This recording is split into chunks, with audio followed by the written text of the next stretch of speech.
Contractor মানুষ, আমার কন্ট্রাক্টরের মূল সার্টিফিকেট গুলো এই লাগেজের মধ্যে ছিল। টাকা চলে যায় যাক, আমার মনে দুঃখ নাই, কিন্তু আমার মূল কাগজগুলো আমার পাওয়া একান্ত দরকার। ইকবাল ভাইকে নিয়ে মদিনাতুল মুনাওয়ারায় হাজিদের জন্য এমবাসি রয়েছে, অফিস রয়েছে, অভিযোগ কেন্দ্র রয়েছে। সেই জায়গায় গিয়ে আমরা অভিযোগ দিলাম, আমাদের লাগেজ রাস্তায় পড়ে গিয়েছে। ইকবাল ভাইকে জিজ্ঞাসা করা হলো লাগেজের মধ্যে কি কি ছিল, উনি সমস্ত তথ্যগুলো দিলেন। ওই জায়গায় আমাদের বাঙালি ভাই দায়িত্বে ছিলেন, মুস্কি মুস্কি হেসে বলে, ভাইজান আল্লাহর কাছে দোয়া করেন, আপনার লাগেজ যদি বাঙালি কোন মানুষের হাতে পড়ে তাহলে আর লাগেজ পাবেন না। আর এক শ্রেণীর মানুষ আছে নাইজেরিয়া যারা আছে, কালো কালো মানুষ, এদের হাতে যদি পড়ে তাহলে আপনার লাগেজটা পাবেন না।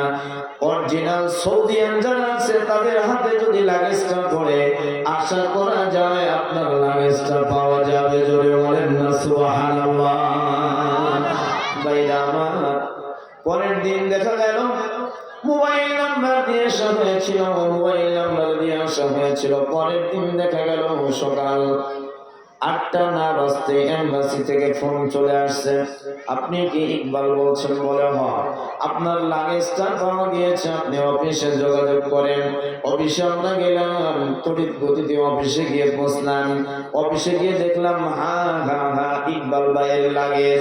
ইকবাল ভাই জিজ্ঞাসা করলেন, ভাইজান লাগেজটা কত দূর পড়েছিল? এটা তো আমাদের জানা আছে, আল্লাহর যেই বান্দা লাগেজটা এই জায়গায় দিয়ে গিয়েছে তার কি কোনো মোবাইল নাম্বার দিয়ে গিয়েছে? বলেন না না না না, মোবাইল নাম্বার দেয় নাই, তার কোনো পরিচয় দেয় নাই।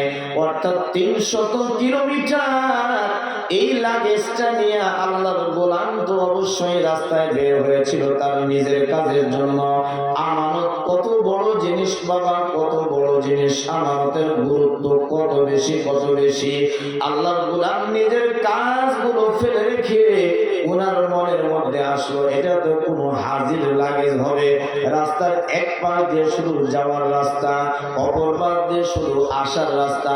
সুতরাং যাওয়ার রাস্তায় যখন দেখা যায়, এর দ্বারাই বোঝা যায় হাজিগুলো মক্কা থেকে মদিনায় যাইতেছিল নিজের সমস্ত প্রয়োজনকে বেঁধে রেখে 300 কিলোমিটার রাস্তা রান করে করে হাজিদের লাগেজগুলো এমবাসির মধ্যে পৌঁছিয়ে দিয়েছে।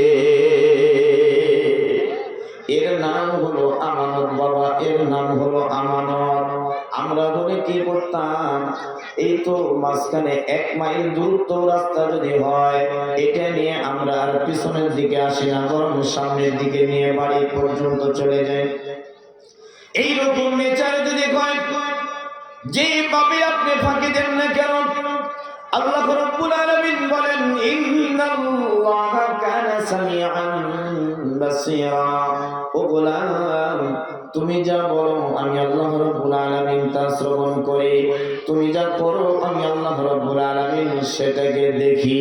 সাতরক জমিনের নিচেও যদি একটা পিপিলিকা হাঁটতে শুরু করে দেয়, পিপিলিকার পায়ের আওয়াজ আমার মালিকের কর্ণ পর্যন্ত পৌঁছে যায়।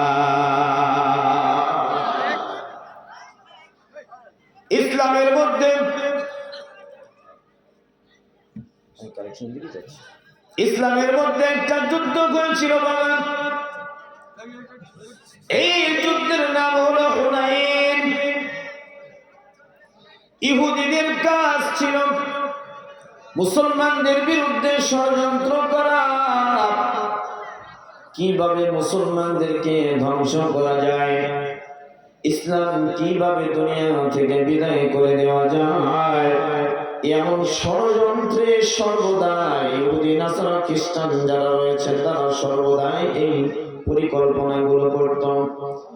হুনাইন একটা শহরের নাম। আল্লাহর নবী দেখলেন ইসলামের বিজয় পতাকা যেই জায়গায় যায় আমার আল্লাহ রাব্বুল আলামিন উড্ডীয়মান করছেন। সুতরাং হুনাইন শহরটা মুসলমানদের কবজায় আনা দরকার। হুনাইন শহরের গলিতে গিয়ে আল্লাহর নবী সাহাবায়ে কেরামদেরকে নিয়ে যুদ্ধের ডাক দিয়ে দিলেন। যুদ্ধের জন্য শহর থেকে বের হওয়ার জন্য যে রাস্তা রয়েছে এই রাস্তাটা ঘেরাও করে রাখলেন। হুনাইন শহর থেকে আর কেউ বের হতে পারে না। এই শহর থেকে আসওয়াদ নামক আল্লাহর এক গোলাম বের হয়ে আসতেছে।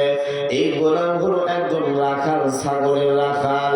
এসে দেখে অনেকগুলো টুপিওয়ালা মানুষ রাস্তাকে প্রতিবন্ধকতা সৃষ্টি করে বসে আছে। এসে ডাকতে বলে, তোমরা কে, কোথা থেকে আসছো, কি বা তোমাদের উদ্দেশ্য? মুসলমানরা জবাব দেয়, আমরা তো মদিনা থেকে আসছি, আমাদের উদ্দেশ্য হলো আমরা মুসলমান, আমাদের বিপক্ষে যারা ষড়যন্ত্র করছে তাদের সঙ্গে আমরা যুদ্ধের জন্য এখানে এসেছি। রাখাল বলে, শোনো, যুদ্ধ করে কি লাভ? বলে, যুদ্ধ করে লাভ একটাই, আল্লাহ বলে মানুষ দিগকে আল্লাহওয়ালা করে দেওয়ার জন্য আমরা এখানে এসেছি। আমাদের সঙ্গে আমাদের লিডার রয়েছে। তোমাদের লিডারের নাম কি? বলে, আমাদের লিডারের নাম হলো মুহাম্মদুর রাসূলুল্লাহ সাল্লাল্লাহু আলাইহি ওয়াসাল্লাম। লিডারের সঙ্গে দেখা করা যাবে কিনা? বলে, হ্যাঁ হ্যাঁ, লিডারের সঙ্গে দেখা করা যাবে। আসওয়াদ নামক আল্লাহর গোলামটা আমার আপনার নবী পর্যন্ত পৌঁছে গেলেন। বাবা নবীজির পাশে বসে আল্লাহর নবীকে জিজ্ঞাসা করছেন, আব্দুল্লাহর ছেলে মুহাম্মদ, আপনি যে এই জায়গায় আসছেন যুদ্ধের জন্য, যুদ্ধ করার জন্য আপনি এই জায়গায় আসছেন, আপনার সাহাবায়ে কেরাম রাদিয়াল্লাহু তাআলা আনহুমদের কাছ থেকে শুনলাম যুদ্ধ করে করে যেই সমস্ত মানুষরা ঈমান গ্রহণ করবে, ঈমান নিয়ে আসবে, এই সমস্ত মানুষদের অবস্থা কি হবে আপনি একটু বলেন। আল্লাহর নবী বলেন, আল্লাহর কোন গোলাম যদি ঈমান নিয়ে আসে, আল্লাহ তাআলা তার অতীতের গুনাহগুলো মাফ করে জান্নাতি বানাইয়া দিবে। আসওয়াদ এবার ডাকতে বলেন, তাহলে আমি আর দেরি করতে রাজি নয়, আমাকে আপনি পড়ায় দেন লা